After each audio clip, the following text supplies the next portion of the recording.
பார்த்துட்டு இருந்தா கேட்டுட்டு இருந்தா போன நினைச்சுக்காங்க. நீங்க ஒவ்வொருத்தரும் பொறியில அமுட்டாங்க, நீங்க ஒவ்வொருத்தரும் பார்க்க வச்சு அமுட்ட பார்க்க மாதிரி நீங்க உங்களோட கடமையை செய்யாத வரைக்கும் நீங்க மனமையில வெட்டப்படுவீங்க. அதான் கேட்பாங்க, எம்ஐசி போராடா உங்க சும்மா சொன்னதால என்னத்தை சொன்னார்கள், அது சத்தியம் தெரிய போறது ஒரு குடும்பத்தை சொன்னீங்க. எத்தனை பேர் மலைகட்டில மூத்தா இருக்காங்க. நம்ம குடும்பத்தை சேர்ந்தவர் நேர்வழி இல்லாம கந்திரியையும் பாத்தியாவையும் அவுளியாக்களையும் நானாக்களை நம்பிக்கிட்டு எத்தனை பேர் மூத்தாகிறார், எவ்வளவு பேர் மூத்தா போயிடலாம். நேர்வழி இல்லாம மூத்தா போயிருக்காங்க. நம்ம நேர்வழி சேர்ந்திருக்கோம். இதை கொண்டு சேர்க்க வேண்டிய பொறுப்பு ஒவ்வொருத்தரையும் நீங்க மறந்துடாதீங்க. இந்த கொள்கை இந்த தான் ரப்படலாம் அல்லாஹ் இந்த ரப்பன்னு சொன்னா இதை எடுத்து செல்ல வேண்டிய பொறுப்பாக பெரிய பொறுப்பு உங்களுக்கு சாபாக்கிற பொறுப்பை சரியா நிறைவேற்றாங்க. அதான் நாம இன்னைக்கு முஸ்லீம் அழைக்கிறோம். அவங்க மனுஷன் இல்லையா, அவங்களுக்கு ஒரு ஆசை இல்லையா, அவங்களுக்கு ஒரு ஆர்வம் இல்லையா, அவங்களுக்கு ஒரு எண்ணம் இல்லையா, அவங்களுக்கு சுமந்திர ஆசை இல்லையா? ஆனால் அவங்க செய்தார்கள் என்ற வரலாறு நாம் படித்து பார்க்கிறோம். அந்த தியாகங்களை நிறைவு கொள்வதற்கு நம்ம எல்லாம் நட்பாக்கி நல்வானாக வாசவானாக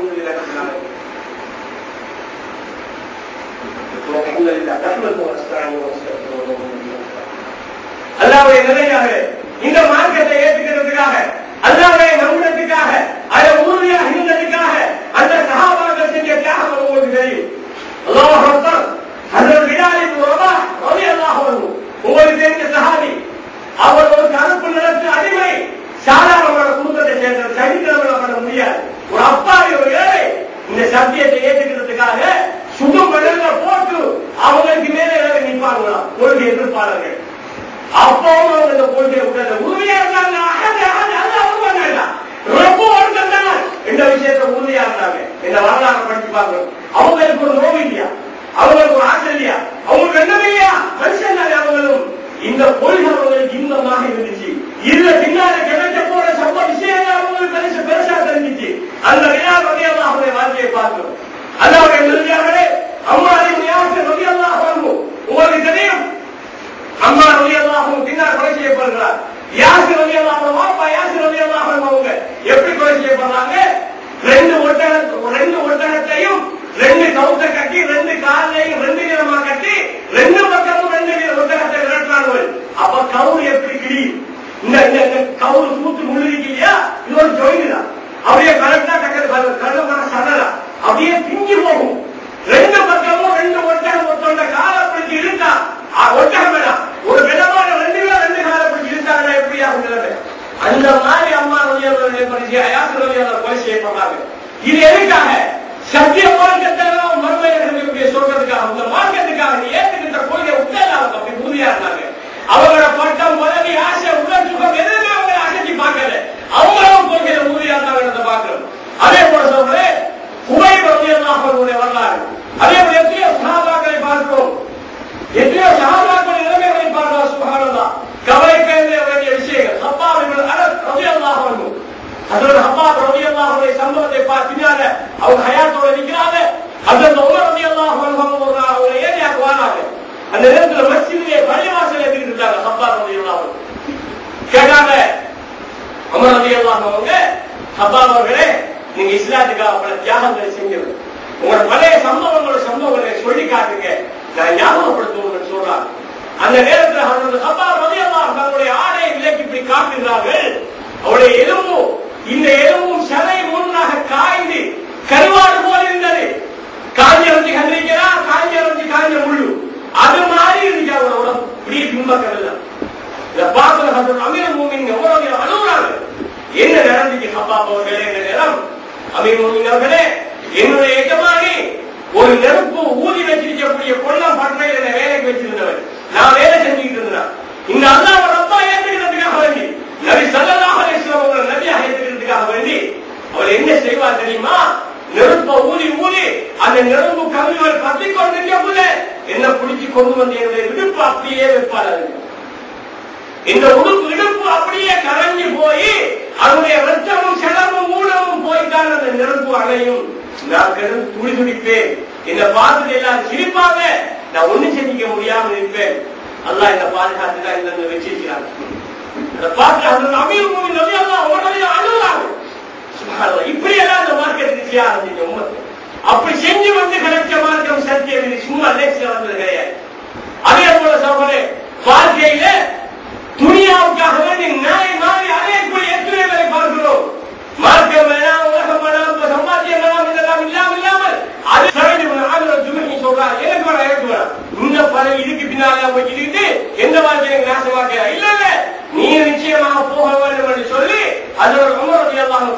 கொடுத்து அனுப்பி வைக்கிறாங்க. ஹிம்ஸ் என்ற பகுதியில் இருக்கிறாங்க. கொஞ்ச காலம் உங்களுக்கு அவருக்கு தொடர்பு இருக்கிறத. ஹிம்ஸ் என்ற பகுதியில் இருந்து மதீனாவுக்கு ஹஜ்ரத் உமர் ரலியல்லாஹு அன்ஹு அவங்களுக்கு ஒரு ஏழை கூட்டம் வருகிறது. அவங்க கஷ்டத்தான வாராங்க. அமீருல் முஃமினீன் அவர்களே, நாங்க உங்கள்ட்ட எதையாவது வாங்கிட்டு போகலாம்னு வந்தப்பட்ட நேரத்தில் அவங்கள்ட்ட நிறைய காசுகளை எல்லாம் கொடுத்து உங்களோட கவர்னர் சயீத் எப்படி இருக்கிறார் கேட்டார். உண்மையா நல்லா இருக்கிறாரு, ஆனா அவரு நல்லா கஷ்டப்படுறாரு, ரொம்ப வறுமையில வாழ்கிறாருன்னு சொன்ன உடனே ஹஜ்ரத் உமர் ரலியல்லாஹு அன்ஹு அவங்களோட சொந்த பணத்துல இருந்து அவரோட தனிப்பட்ட அதிகாரத்திலிருந்து 1000 பொற்காசுகளை கொடுத்து 1000 தீனார்களை கொடுத்து கொண்டு போய் சயீதிடம் கொடுங்க, அவர் தேவைக்கு பயன்படுத்திக் கொள்ள. அங்கே கொண்டு போறாங்க. கொண்டு போய் கொடுத்த உடனே எடுத்துக்கிட்டு வீட்டுக்கு வராரு. பெரியவர் முசீபத் வந்திருக்கீங்க, பெரியவர் முசீபத் வந்திருக்கீங்க வீட்டுக்கு சொல்லி ஓடி வராரு. காசு வந்தா அவருக்கு முசீபத் துன்பமா தெரியும். நமக்கு காசு வந்தா வெறும் நல்ல ஒரு சான்ஸ் அடிச்சிருக்கீங்க சொல்லுவோம். அவர் முசீபத் வந்திருக்கு, துன்பம் வந்திருக்கு வராரு. வீட்டுல விஷயம் தெரியாத கொண்டாடி கேட்கிறா, என்ன அமீருல் முஃமினீன் மௌத்தாகிட்டாரான்னு கேட்கிறா. ஏன் அவனுக்கு அமீருல் முஃமினீன் மௌத்தானது ஆகப்பெரிய ஒரு துன்பமான விஷயம், அதை கேட்கிறாங்க. இல்ல இல்ல நம்மளோட காசு வந்திருக்கா என்னோட அசந்து வைக்கிறான். அவன் நம்ம கொஞ்சம் பாண்டி கூட படிக்க வைப்பாங்க. அவங்க அப்படி இல்லை.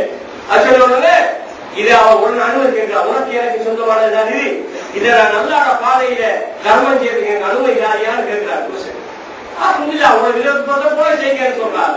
அப்படியே ஒரு தீனார் கூட மிச்சம் வைக்காம எனக்கு கொடுத்து போட்டு ஒரு நாளா விட்டு பாராங்க. ஹஜ்ரத் சயீத் ரலியல்லாஹு அன்ஹு கொஞ்ச நாளைக்கு ஹஜ்ரத் உமர் ரலியல்லாஹு அன்ஹு இந்த ஊருக்கு வராங்க. இந்த ஊருக்கு ஹிம்ஸுக்கு வராங்க. வார வழியில ஊர் மக்கள் சந்திச்சு உமர் ரலியல்லாஹு அன்ஹு சொல்றாங்க, அமீருல் முஃமினீன் சயீத் இப்னு ஆமிரை பத்தி சில முறைப்பாடுகள் இருக்குது, அதை உங்கள்ட்ட சொல்லணும்ன்றாங்க. உமர் ரலியல்லாஹு சொல்றாங்க, சயீதை பத்தி நான் நல்லெண்ணம் வச்சிருக்கிறேன். நீங்க பிழையான விஷயத்தை உள்ளத்தை சொல்லக்கூடாது. அதனால இங்கேதான் வந்து சொல்லக்கூடாது. நாளைக்கு சபைக்கு வாங்க, பள்ளிக்கு வாங்க, மஸ்ஜித்ல வச்சு முன்னுக்கு சயீதுக்கு முன்னால சொல்லணும், அமீருக்கு முன்னால சொல்லணும். அப்ப விசாரிச்சுவோம். நாம நல்ல போய் சொன்ன கேட்டு எல்லாத்தையும் கேட்டுட்டு உண்மை பண்ண நம்ம ஊர்ல மூலம் படிச்சுக்கிறோம். அவர் அப்படி இல்லை. முன்னுக்கு எந்த விஷயம் நம்ம ஊர்ல வர பிரச்சனை முன்னுக்கு பேசிக்கிறோம். இன்னொரு பத்தி என்ன சொல்ற, அண்ணனை பத்தி யார் சொன்னா அப்படியே அது கேட்டுட்டு செய்வா நேரடியா வைக்க போமா. நான் நீங்க அவர்கள் நல்லா பார்க்க முடியாது, மொத்தம் ஊற்றிக்கூடாது. நேரடியா நேரே கேட்க போய் பொய்யாயி உடனே ஒதுக்கிடுவான். அப்ப இந்த முறையை அவர்கள் ஒவ்வொரு எல்லாம் சொல்லித்தராங்க. வந்து அடுத்த நாள் மஸ்ஜிதுக்கு வராங்க. வந்து உமர் ரலியல்லாஹு அன்ஹு இருக்கிறாங்க, இவர் நிற்கிறாரு, மக்கள் நிற்கிறாங்க. மக்கள்கிட்ட கேட்கிறாங்க, இப்ப சொல்லுங்க உங்களோட தலைவரை பத்தி, உங்களோட அமீரை பத்தி உள்ள குறைபாட்டை இப்ப சொல்லுங்க என்று கேட்ட நேரம் ஸல்லல்லாஹு அலைஹி வஸல்லம் மக்கள் சொல்றாங்க, அமீருல் முஃமினீன் அவர்களே, இவரை பத்தி 4 குற்றச்சாட்டு இருக்குது. முதலாவது குற்றச்சாட்டு என்ன தெரியுமா?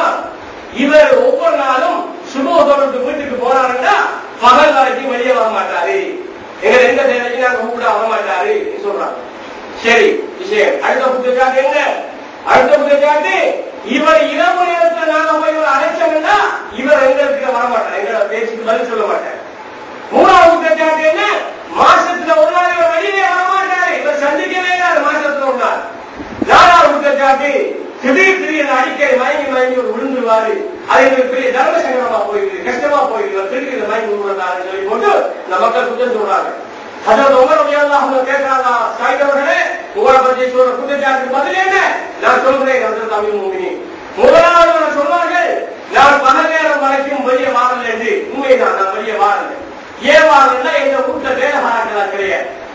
எங்க வீட்டு வேலைகளை நான் தான் செய்கிறேன். எங்க பொண்டாட்டிக்கு நான் உதவியா இருந்து கொள்வேன்.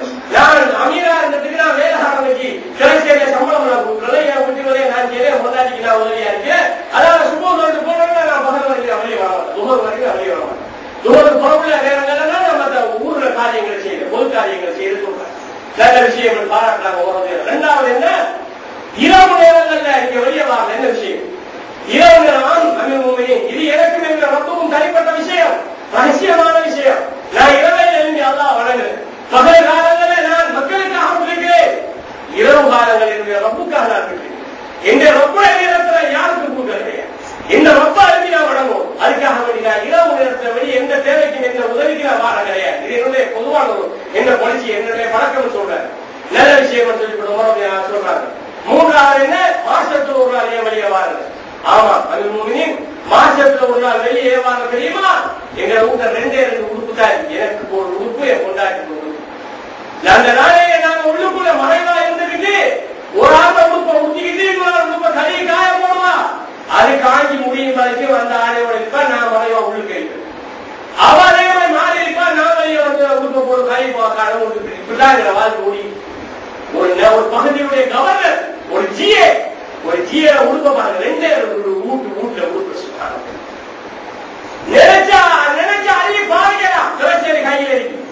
பொதுப்படத்தை தொடக்கூடாது.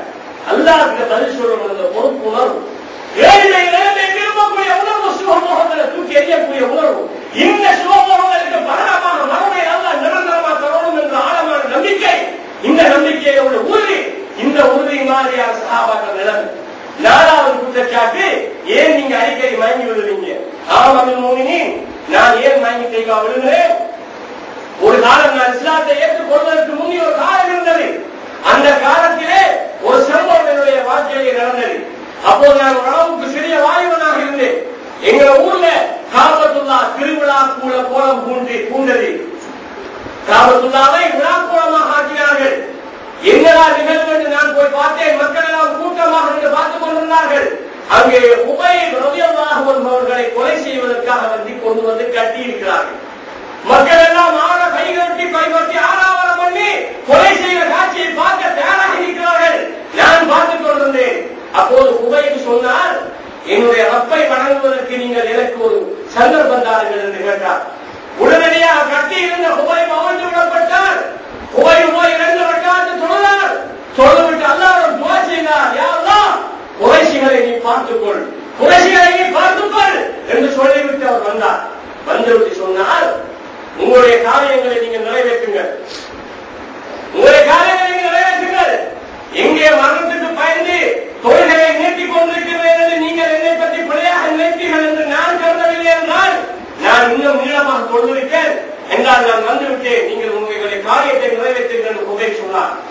அந்த நேரத்திலே அவரை வெட்டுவதற்காக வாழை இறங்கி ஓடினார்கள். உபைத் தனது உயிரை பாதுகாத்துக் கொள்வதற்காக ஓடினார். ஒவ்வொரு பகுதியாக ஓடிக்கின்றார். விரசி வெட்டினார்கள், திரட்டி கொட்டினார்கள். அதை நான் பார்த்துக் கொண்டிருந்தேன். அந்த நேரத்திலே அவர் கேட்ட பிரார்த்தனை, யா அல்லாஹ், குறைஷிகளை நீ பார்த்துக் கொள் என்று கேட்ட அந்த பிரார்த்தனையும் குவைவு வழக்கின்ற அந்த காட்சியும் எந்த கண்ணுக்கும் எந்த நினைவுக்கும் வரும் நேரமெல்லாம் எனக்கு அதை பார்க்க முடியாது. நாளை மறுமையிலே இஸ்லாத்தை ஏற்றதற்காக வேண்டி, இஸ்லாத்தை சொன்னதற்காக வேண்டி அந்த ஒரு மனிதனை நீ ஏன் பாதுகாக்கவில்லை? அவன் உயிர் பிச்சை கட்டு ஓடித்திருந்த நேரம் அவனுக்கு நீ ஏன் உதவி செய்யவில்லை என்று என்னை ரப்புவிடம் கேட்டால் மறுமையிலே நான் என்ன பதில் சொல்வேன் என்று நினைப்பேன். அப்துல் மூமின் அவர்களே, என்னால் தாங்க முடியாமல் போய் நான் மயங்கி விழுந்து விடுவேன். இதுதான் என்னுடைய சம்பவம் என்று சொல்றார். அல்லாஹ்வுடைய நிலையாகவே அல்லாஹ் மார்க்கத்தை ஏற்றுக்கிட்ட ஒருத்தன், சத்தியத்தை ஏற்றுக்கிட்ட ஒருத்தன், அதை ஏற்றுக்கிட்டதுக்காக கொலை செய்யப்படுற காட்சிக்கு உதவி செய்ய போகல என்றதை நினைச்சு கவலைப்படுற. அப்ப அல்லாஹ் மார்க்கத்தையே பின்பற்றாம நாம இருந்துகிட்டு தௌஹீத் வாரி என்று சொல்லிக்கிட்டு வாழ்ந்தா நாம் என்ன பதில் சொல்ல இருக்கிறோம்?